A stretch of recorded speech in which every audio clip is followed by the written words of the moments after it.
আমাদের যে হাইব্রিড গাড়ি আছে, এই হাইব্রিড গাড়িতে হচ্ছে একটা মোটর আছে, সেটা হচ্ছে ওয়াটার পাম্প মোটর বলা হয়।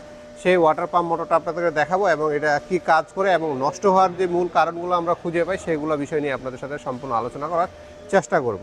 তো আমরা সবার প্রথমে চলে আসবো যে আমাদের গাড়িতে হচ্ছে দুইটা ওয়াটার পাম্প মোটর থাকে। সেটা হচ্ছে একটা ইঞ্জিনে থাকে আর একটা হচ্ছে হাইব্রিডে যে ইনভার্টার কনভার্টারটা থাকে, সেই ইনভার্টার কনভার্টারের মধ্যে হচ্ছে একটা ওয়াটার পাম্প থাকে। তো এটা বোঝার উপায় হলো আমাদের স্ক্যানারের মধ্যে যখন আপনারা স্ক্যানিং করবেন তখন হচ্ছে পাম্প মোটর লেখা যদি থাকে তাহলে বুঝে নেবেন যে হাইব্রিড সিস্টেমেরটা হচ্ছে আপনার ওয়াটার পাম্প মোটরটা নষ্ট হয়েছে। আর যদি লেখা থাকে তা সেক্ষেত্রে বুঝে নেবেন যে ইঞ্জিনের যে আপনার ওয়াটার পাম্প মোটরটা আছে সেটা নষ্ট হয়ে গেছে। তো আমরা যেহেতু এটা ইঞ্জিনেরটা চেঞ্জ করলাম সেটা আপনাদেরকে একটু আমরা দেখাই দিব। এটা হচ্ছে ইঞ্জিনের ওয়াটার পাম্প মোটরটা।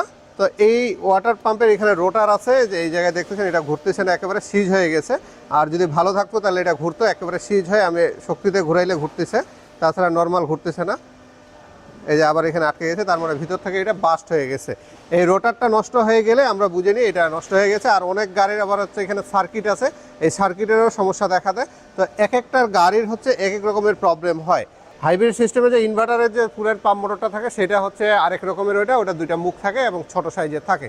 আমাদেরকে জেনে রাখতে হবে যে এগুলো নষ্ট হচ্ছে কেন। এগুলো নষ্ট হওয়ার মূল কারণ হচ্ছে যে আমরা যে কুলেন্ট পানিটা আছে, সেই কুলেন্ট পানিটা যে কুলেন্ট অরিজিনাল পানিটা আছে সেটাকে ইউজ না করে আমরা নর্মাল যে পানিটা আছে সেই পানিগুলো ইউজ করি। সেই পানিগুলো ইউজ করার কারণে হচ্ছে এই মোটরগুলো বিশেষ করে নষ্ট হয়ে যায়। আর সেই সাথে হচ্ছে একটা টাইমিংয়ের ব্যাপার আছে।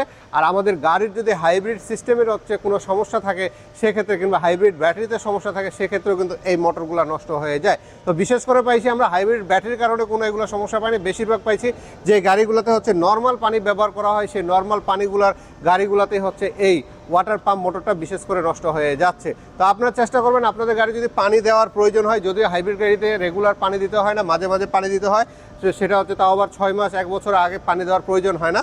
তো যদি আপনাদের এরকম পানি দেওয়ার প্রয়োজন হয় অবশ্যই আপনার গাড়িতে একটা 1 লিটারের টয়োটা জেনুইন কিংবা যেটা ভালো কুলেন্ট পানি পাওয়া যায় সেই ওয়াটারটা আপনারা নিয়ে রাখার চেষ্টা করবেন। সেক্ষেত্রে আপনাদের গাড়ির হয়তো বা এইরকম সমস্যা দেখা দিবে না। আর সেই সাথে হচ্ছে এই গাড়ির হচ্ছে আরও কুলেন্ট সিস্টেমের ব্যাপার আছে, রেডিয়েটরের মোটর আছে। অনেক সময় রেডিয়েটরের মোটরটাও কাটে যায়। রেডিয়েটরের মোটরটা হচ্ছে ইলেকট্রিক, এটা যে কোনো কারণে কাটতে পারে। এটার হচ্ছে নির্ধারিত কোনো সমাধান আসলে ওইভাবে নাই যে এটা কী কারণে নষ্ট হচ্ছে। এটা টাইমের সাথে সাথে কিংবা চালানোর কারণে কিংবা অতিরিক্ত ময়লা হওয়ার কারণে কিংবা টেম্পারেচারের কারণে বিভিন্ন কারণে নষ্ট হয়ে যেতে পারে। এটাও আরেকটা কুলেন্ট সিস্টেমের মধ্যে পড়ে।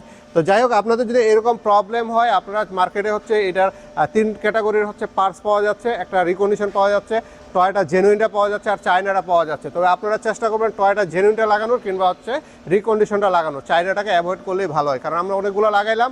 চায়নাটা লাগাইতে গেলে হচ্ছে আমাদের বেশি দিন লাস্টিং করতে দেখা যায় 10 থেকে 15 দিন কি 1 মাস 1.5 মাসের মধ্যে আবার প্রবলেম দেখা দিয়ে দিচ্ছে। তো এই জন্য টয়োটা জেনুইন কিংবা রিকন্ডিশনের মধ্যে আপনারা থাকবেন, তাইলে হয়তো বা আপনার গাড়ির আর ভোগান্তির মধ্যে পড়বেন না।